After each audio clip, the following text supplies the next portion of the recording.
Good day, everyone. I'm sure the first group has already discussed the importance of studying public finance, its scope, and role in our economy. Now, I'd like to hear your thoughts. Do you think the Philippines is producing fewer public goods than our neighboring countries? Or is the government falling short in how it manages public funds? Take a moment to reflect on that. Before we dive deeper, we prepared a short clip for you to watch. NEDA asked the public about some of the most common economic concepts that we use. Here are some of their answers. Economics,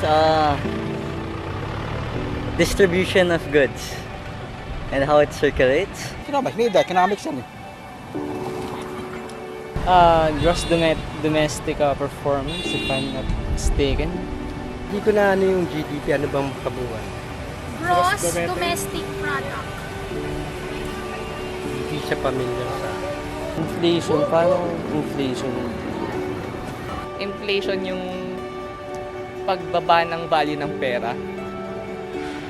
Pag lobo, diba? Pag lobo, pag inflate. Yes.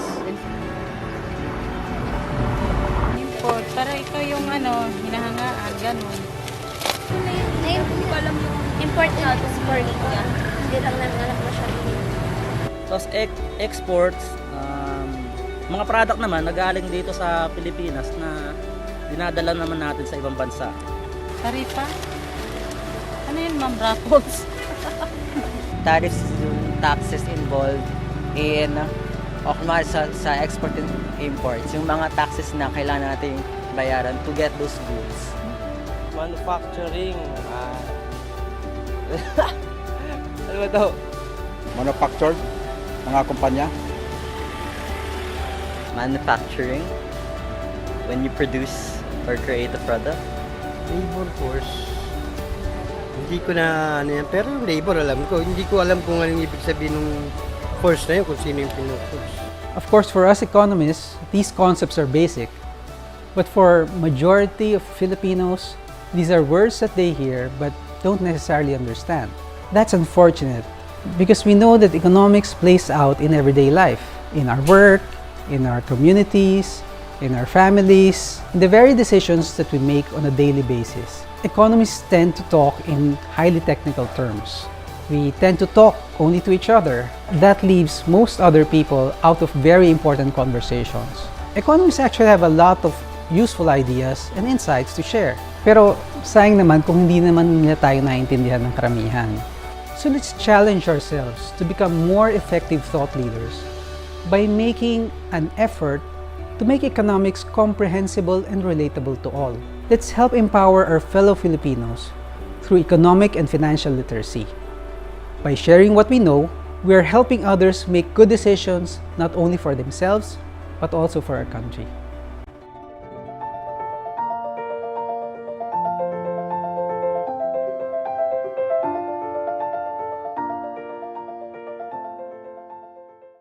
By the end of this lesson, we shall be able to first to understand the evolution of public finance, second is to examine the Philippine context in public finance, and third, to identify the government initiatives for market competitiveness.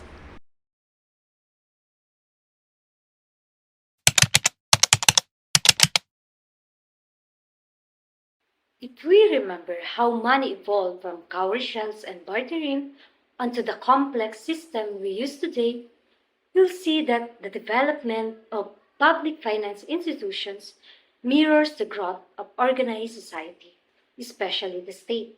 So, are we an organized society?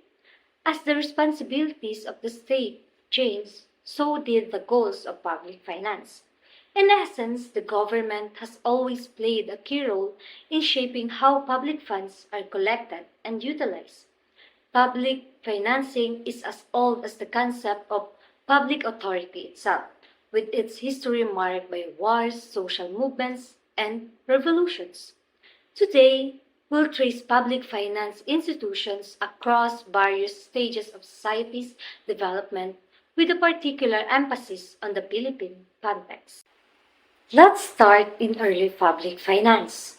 Public finance originated with the creation of the state, driven by the need to protect and promote human welfare.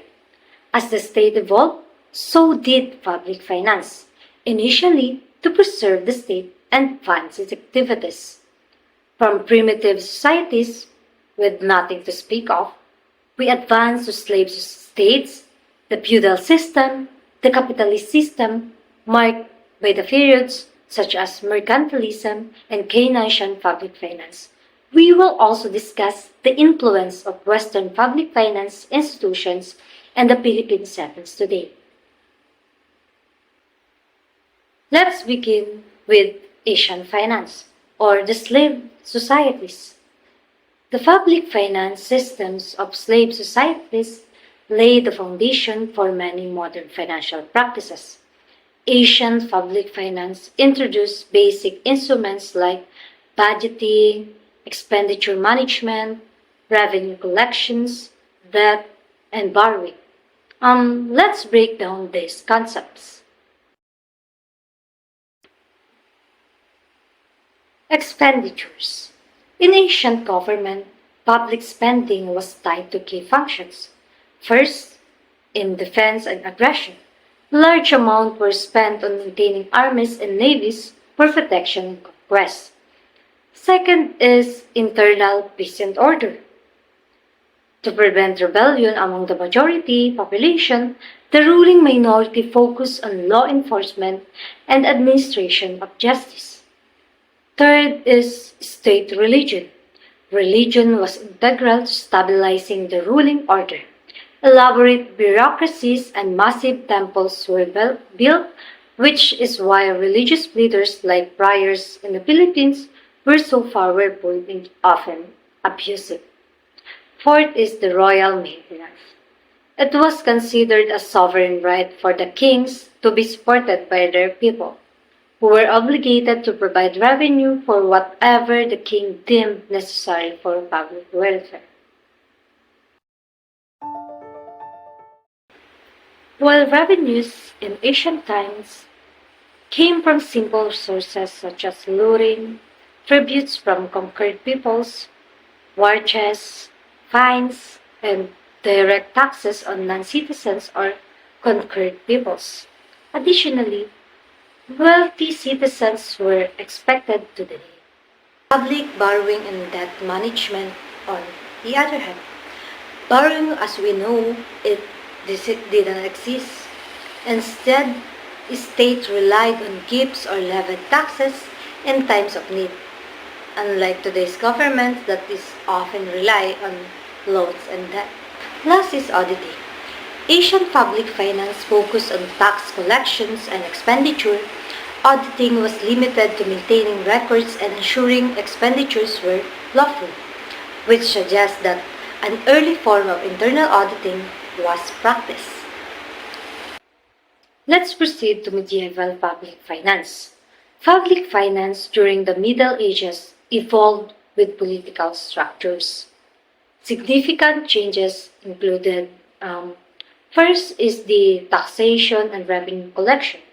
These were adapted based on available resources and the nature of the subjects. Second is the public expenditure. The scope and application of public spending expanded. Third is the accounting and auditing. Like what I said earlier, this system became more tangible and structured.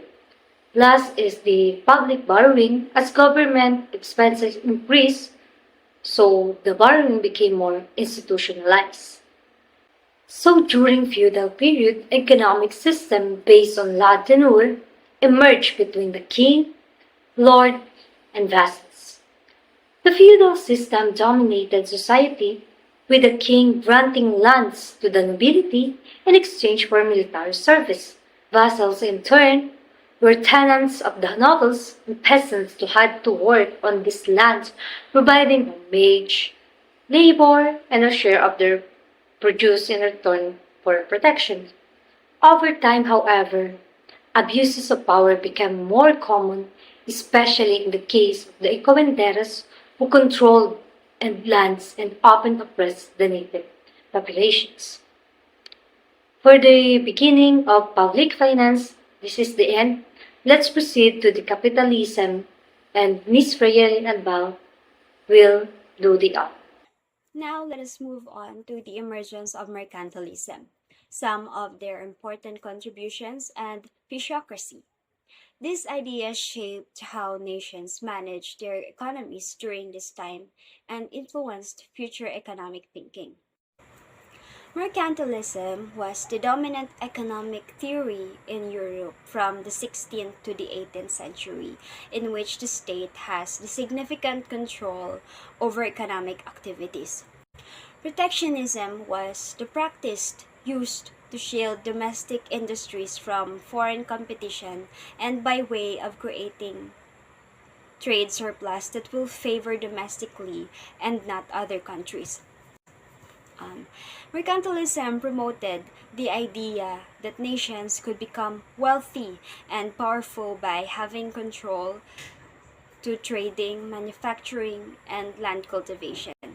Its focus was on developing industry in towns rather than the countryside, and the government played a pivotal role in managing those economic activities. Mercantilists believed that accumulating bullion was essential for increasing national power. Mercantilists believed that accumulating bullion was essential for increasing national power. With that, countries aimed to maximize their wealth by exporting goods to bring in gold and silver while minimizing imports to avoid losing wealth.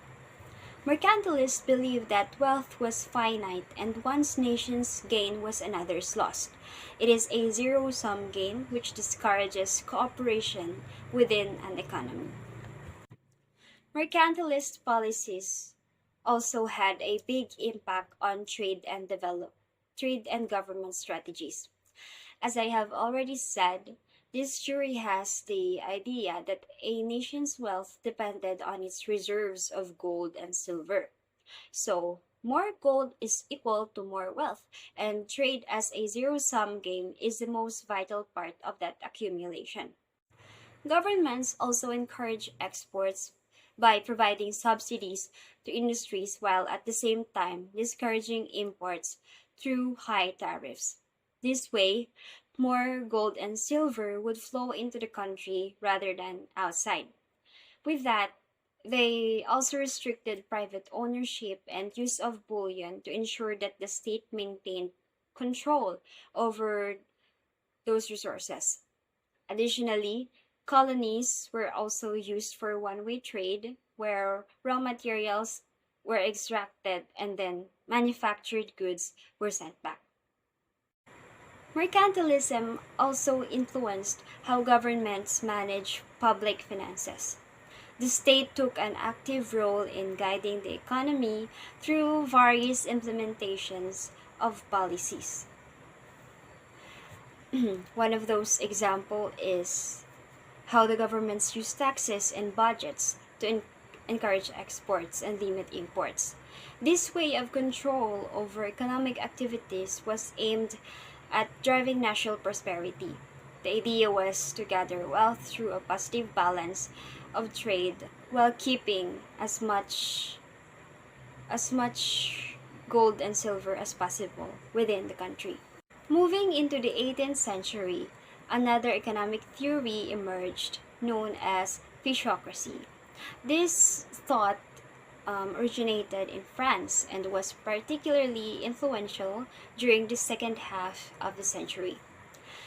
Physiocrats believed that true wealth came from agriculture rather than trade or industry, contrary to mercantilism. Physiocrats introduced several key ideas. One of their most famous concepts was laissez-faire, which means let do or leave it alone. They believe that free markets should operate in minimal government intervention with a view that natural economic forces would lead to the most efficient outcomes. Another important idea was the single tax system. Physiocrats argued that land was the only true source of wealth, so only landowners should be taxed. They believed was the most fair and efficient way to fund the government. They saw agriculture as the foundation of a nation's wealth because it produced a surplus that could support other sectors of the economy. Their ideas marked a shift from the state-controlled approach of mercantilism to a more natural or hands-off economic policy. Finally, physiocrats were influenced by Enlightenment thinking, particularly the idea that natural laws govern economic activities, just like they govern the physical world. They believed that economies should function in line with natural laws.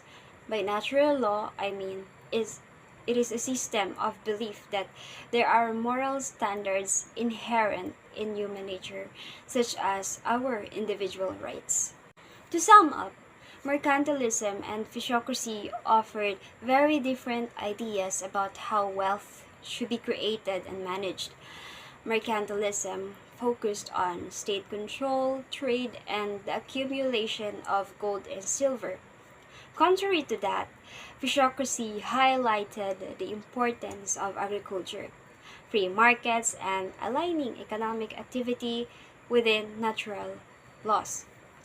While mercantilism prioritized industrial development and government intervention, physiocracy called for less interference and recognized the central role of agriculture in generating wealth.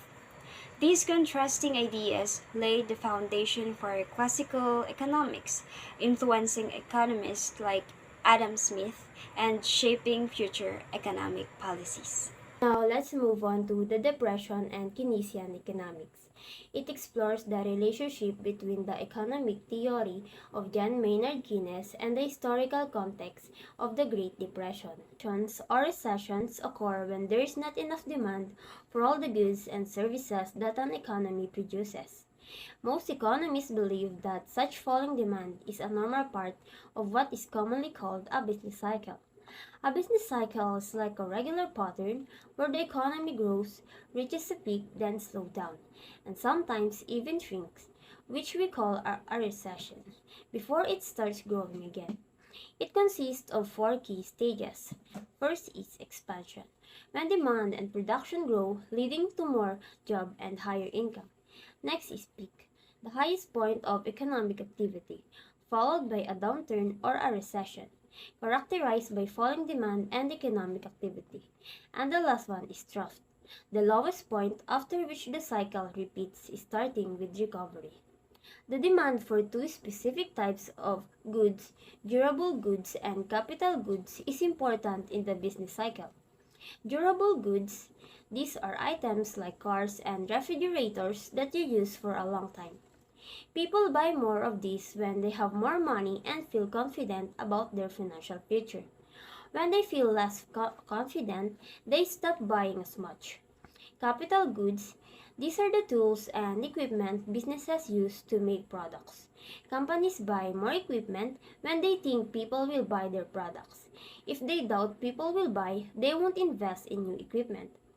As the old durable goods start wearing out and need replacement, factories start producing again to meet this new demand.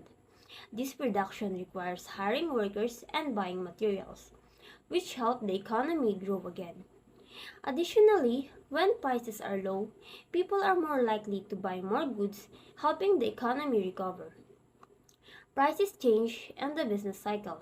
When the demand increases, prices usually go up. When the demand decreases, prices usually go down. Example, in the mid-1920s, the US economy was at a high point. Many people bought homes, cars, and household items, which led to more jobs and higher pay. Cities expanded and there was significant spending on infrastructure like roads and utilities, further boosting the economy. In simple terms, the business cycle is like a natural rhythm of the economy with ups and downs. During good times, people buy more and the economy grows. During tough times, people buy less, which can lead to slowdown, but eventually things start to pick up again as needs and confidence rebuild. In the late 1920s, people started buying fewer houses and cars.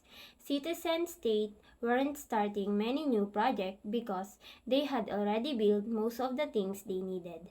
By the summer of 1929, people in the US were spending less money overall, and companies began to make fewer products because they saw that demand was dropping. At first, many people thought this slowdown would be temporary. They saw stock prices go up again and felt hopeful. Even though many people didn't have jobs, local groups and charities were helping them and telling them that things would get better soon. They said good times were just around the corner.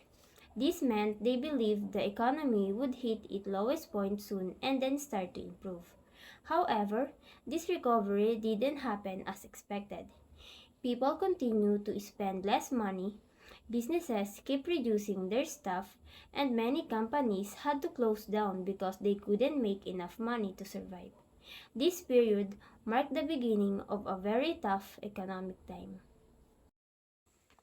In 1930, a significant number of banks collapsed, causing many people to lose their savings.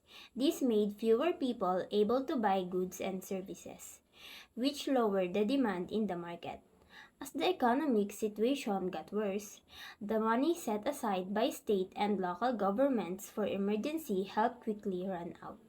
This left many people who had previously lived comfortably without jobs and struggling to afford basic needs like food and shelter.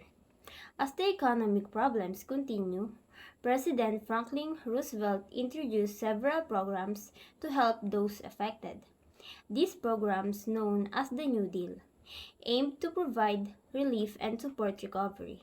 However, the New Deal only partially succeeded in fixing the economy. Throughout the 1930s, business activities did not pick up much, and many people remained unemployed. According to John Maynard Keynes, the Great Depression, a severe economic downturn that occurred in the 1930s, was mainly caused by a significant drop in total demand.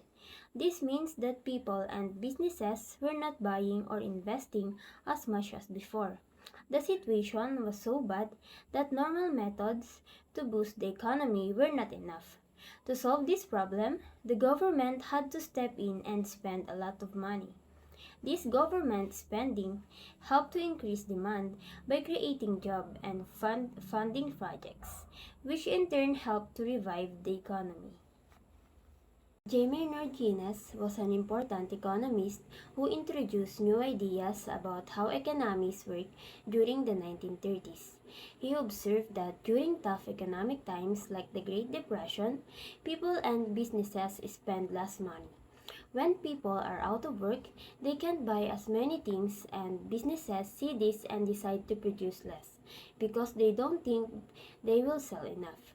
This leads to more people losing their jobs, creating a cycle of less spending and more unemployment. Keynes suggested that in such situations, the government need to step in and spend more money to break the cycle. He believed that by doing so, the government could create jobs and encourage more spending by both people and businesses. According to Keynes, it wasn't enough to just hope the businesses would start borrowing more money if interest rates were lowered, which was what earlier economists called classical economists believe. During the Great Depression, the US government initially did the opposite of what Keynes recommended. It raised taxes and cut spending to try to balance its budget, which made the economic situation worse. It was not until the late 1930s and earlier 1940s, as the US prepared for a World War II and began spending a lot more on military production, that significant government spending helped reduce unemployment dramatically. Kina's ideas showed that sometimes the government needs to spend more even if it means borrowing money to kickstart the economy and help reduce unemployment. This approach became more popular among economists, historians, and politicians after they saw how it helped during the Great Depression. And now let's proceed to our topic for today's discussion, which is the impact of Western public finance institution in the Philippine setting. Western public finance institutions refers to a range of establishments, organizations, and institutions that are engaged in managing public finances in Western countries such as the United States, Canada, Australia, and New Zealand. These institutions are responsible for the effective management of all related public finance activities, such as public spending and budgeting. Western public finance institutions include public financial institutions, regulatory bodies and agencies, and government departments and agencies. Western countries include countries that are among the top developed countries in the world in terms of economic development. They have a significant role in shaping global economic advancement, particularly public finance, through policy formulations and implementations. Their impact in other developing countries, such as the Philippines, can be seen in financial assistance, economic policies, and global financial standards. The impact of Western public finance institutions in the development of public finance in Philippine settings are identified and evident in two aspects. These are the policy formulations and implementation and economic stabilization.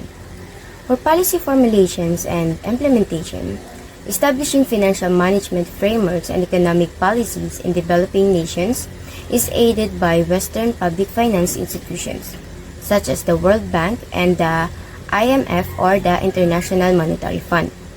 For example, the Philippine Structural Adjustment Policies or SAPs implemented by the IMF. SAP loans were subject to conditions set by the International Monetary Fund that included liberalization, export-oriented economic efficiency, privatizations of state-owned assets, cutting back on government spending, and simplifying bureaucracy. If a country receives or borrow money from IMF, a country must put this adjustment to their economic policy. The Philippines received its first $200 million SAP loan in the 1980s. Due to the deteriorations of our economy, we have had to increase our borrowings or our loan in order to address our financial and economic problems. Conditional and cutting government spending, especially in the context of yearly budget deficits, tax reforms and new tax impositions, currency devaluation, and rising domestic interest rates are some of the terms attached to the SAP loans that the IMF recommended for the Philippines. Faithfully adhering to the loans conditions set forth by the IMF did not benefit the Philippines. Rather, the outcomes were more advantageous to the IMF, whose loan policies are influenced by the fund's major players, including the United States. The Philippines received 15 structural adjustment and stabilization loan from the IMF between 1984 and 1993. Rather than investing the borrowed funds in new products or for additional fund for government projects and programs, the loans are only used to settle other foreign debt, such as interest payment to the United States and Japan. The Philippine industry were unable to compete in the open market as a result, leading to a large financial losses and the recessionary effects of continued peso devaluations as required by SAP's doctrine. Short-term stabilization measures taken by the Philippines, such as the spending reductions, interest rate increases, and peso depreciation, did not benefit our country. This is exemplified by the decline in the provisions of basic social services in relation to basic human needs, especially in the areas of health and education. The devaluations of Philippine peso made it less competitive in the international market, which increased the cost of imports. As everyone is aware, petroleum oil, which is used to make the gasoline we use on a daily basis, is one of the main imports into the Philippines. This has a domino effect. A rise in petrol prices results in the increase in the cost of transportation, which drives up the price of goods. Additionally, commuters will be impacted by the fare increase. Another impact is in the aspect of economic stabilization. A government effort to stabilize the economy is referred to as economic stabilization.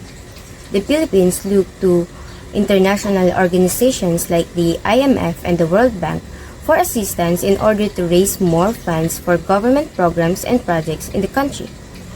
Through financial support and capacity building initiatives, Western public finance organizations like the World Bank and the International Monetary Fund play a crucial role in stabilizing the Philippine economy.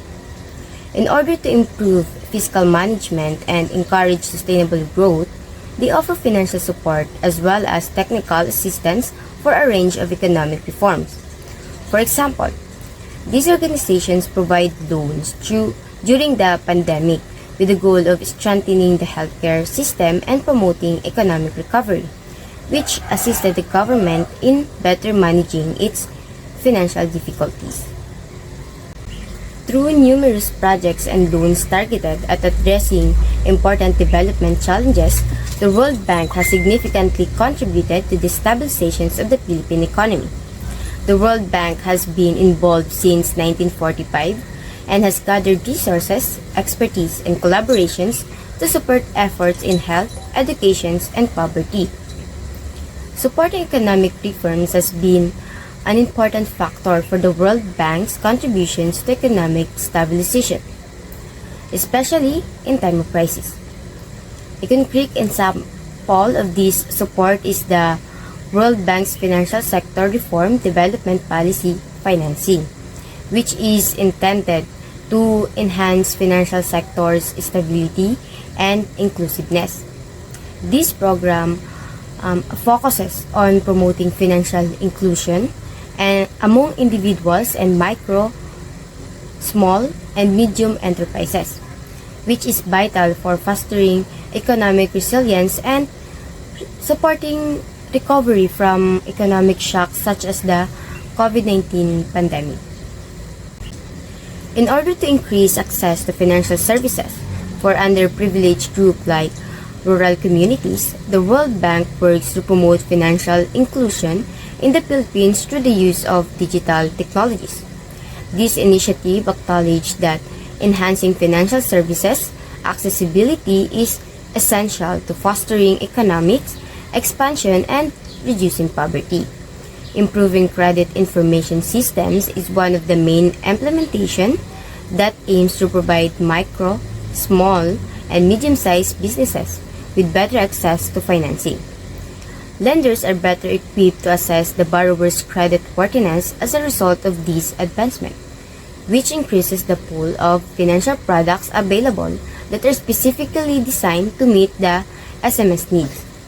The targeted financial and technical support provided by the Western Public Finance Organization has been crucial in the stabilizing of Philippine economy. Western public financial institutions have historically been significant in providing loans, grants, and technical assistance to support economic development. But we have to remember that the reliance on external financing can increase the debt burden, leading to long-term fiscal challenges. In the case of the Philippines, our very own country, Western financial institutions have significantly influenced our public finance and economic policies.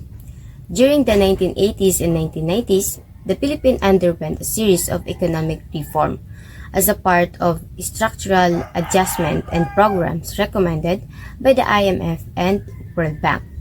These reforms include trade liberalizations, deregulation, and privatization aimed at making the economy more market-oriented and competitive. In recent years, the Philippines has continued to engage with Western financial institutions, balancing the need for fiscal responsibility with investment in infrastructure, education, and social services. However, the legacy of external influence remains visible in the country's economic policy framework. In conclusion, while Western public financial institutions have played a pivotal role in shaping public finance in the Philippines, the outcomes have been complex. The benefits of financial assistance and policy guidance are often accompanied by challenges, including increased debt burdens, social inequality, and the need for ongoing reforms to ensure inclusive economic development. The Philippines is a diverse country with rich cultures, beliefs, and abundant natural resources that can uplift both the people and the economy. After the pandemic, the Philippines was among the first to recover from the global economic downturn caused by COVID-19. Now, in 2024, it's essential to assess how the country's economic performance compares to previous years. So starting locally, let's examine the Consumer Price Index or CPI of Camarines Norte as of August 9, 2024. Camarines Norte's inflation rate for June 2024 stands at 4.8%, which is significantly lower than the 5.7% recorded during the same month last year. However, this figure represents an increase of 0.3% compared to the 4.5% inflation rate noted in May 2024. The next slide shows the data from July 2023 to July 2024 for Camarines Norte shows a fluctuating inflation trend. Inflation peaked at 8.5% in September 2023 and then steadily decreased, reaching its lowest point at 3.0% in January 2024. Afterward, inflation began to rise again, stabilizing around 4.2% to 4.8% from April to July 2024. The purchasing power of the peso decreased consistently over the period, starting at 0.81 in July 2023 and dropping to 0.77 by July 2024, indicating that the inflation reduced the value of the peso over time. So how does this data affect the public finance system in our province? So the inflation trends in Camarines Norte directly impact public finance. Rising inflation reduces the real value of government revenues and increases public spending needs, particularly for social programs and subsidies. This pressures the government to adjust fiscal policies and manage debt carefully. Additionally, sustained inflation can deter investment, slowing economic growth and further straining public finances. So effective coordination of monetary and fiscal policy is crucial to maintaining economic stability and protecting the purchasing power of citizens. Now that we've covered local matters, let's take a look at the broader economic growth here in the Philippines. After the pandemic, as we adjusted to the new normal, questions arise about how the government has managed public finance. This includes their strategies for economic recovery, fiscal policies, and overall financial management, which are crucial for the country's sustained growth and stability. Recently, the National Economic and Development Authority, or NEDA, has sparked controversy with its assertion that a budget of 21 pesos for 1 meal per day is sufficient. This statement was made during discussions surrounding the proposed budget for 2025. NEDA Secretary Arsenio Balisacan explained that individuals spending less than 64 pesos daily for food are considered food poor. He stated that this amount, which translates to about 21 pesos per meal, is based on a monthly food threshold of 9,581 for a family of 5. And Balisacan acknowledged that this threshold has increased from 55 pesos per person in 2021 and is expected to rise to 67 pesos in 2025. The NEDA chief clarified that the thresholds are adjusted for inflation to effectively monitor the government's poverty reduction strategies. However, this has led to criticism from lawmakers and activists who argue that such low figures do not reflect the realities faced by many Filipinos. And Senator Grace Poe highlighted that using updated metrics undermines the accuracy of poverty forecasts. Balisacan agreed that it is time to reassess the poverty threshold, noting that the basket of goods used for calculation has not been updated for over a decade.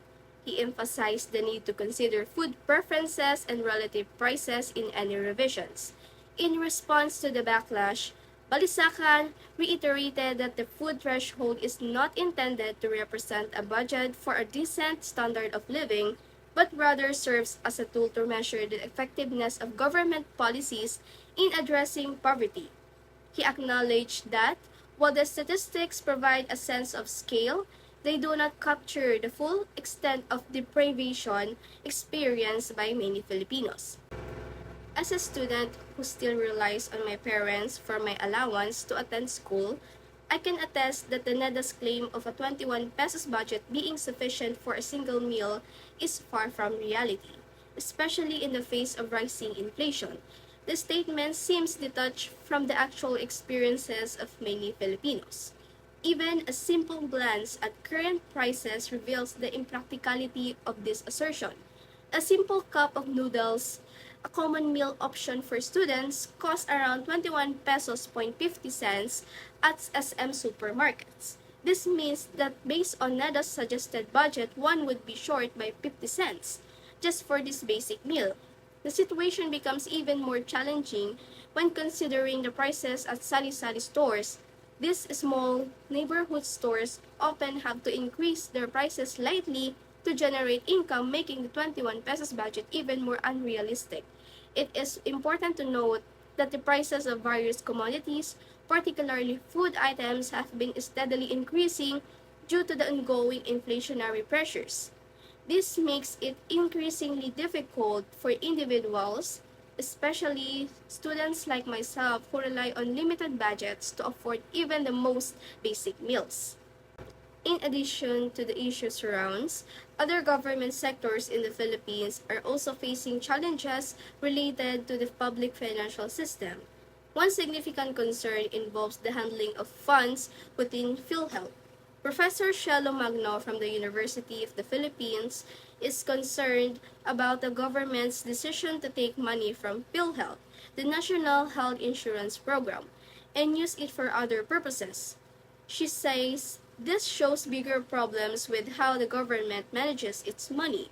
The government included 450 billion in projects in the national budget without setting aside money for them. So this means important things like paying health workers and building infrastructure don't have enough funding. Instead of fixing this, the government is taking 89.9 billion from PhilHealth to pay these unfunded projects. Magno argues this is probably against the law. The law says PhilHealth's money can only be used to extend health services or lower insurance premiums, not to fund other government projects. She has filed a case in the Supreme Court to challenge the government's actions. Magno believes the government should focus on making PhilHealth better, not taking its money.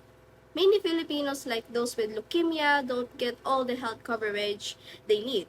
If the government used PhilHealth's money to improve health services, it would help more people, and these issues reflect the broader concerns about the management of public funds in the Philippines and the need for greater accountability and transparency in how healthcare resources are allocated. Many Filipinos see themselves as either rich or poor, with some identifying as middle class. The 2021 Family Income and Expenditure Survey, or FIES, by the Philippine Statistics Authority outlined 7 income categories.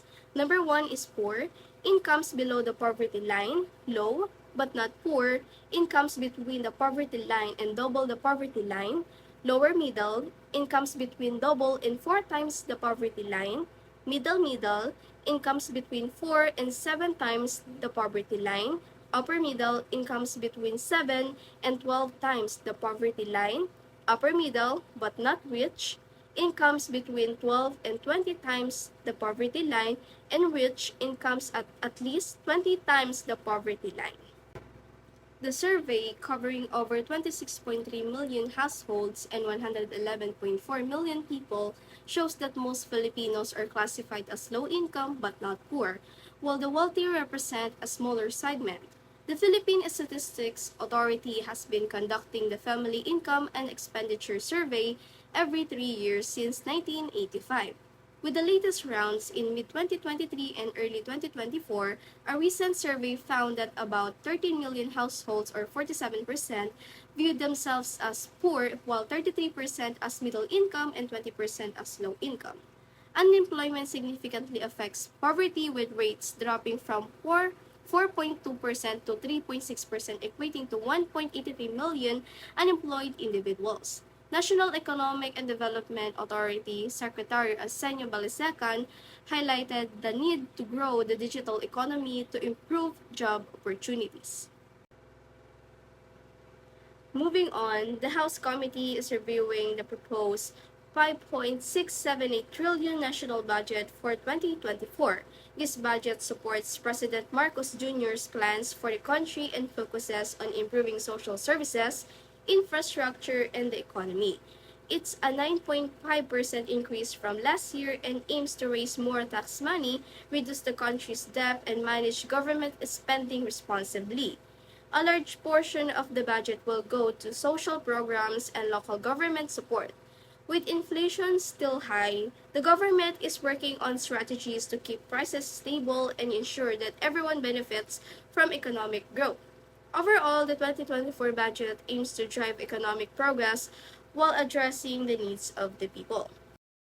Now that we have tackled all the current issues here in the Philippines related to public finance, such as NEDA's food budget proposal and healthcare funding, it reflects ongoing challenges.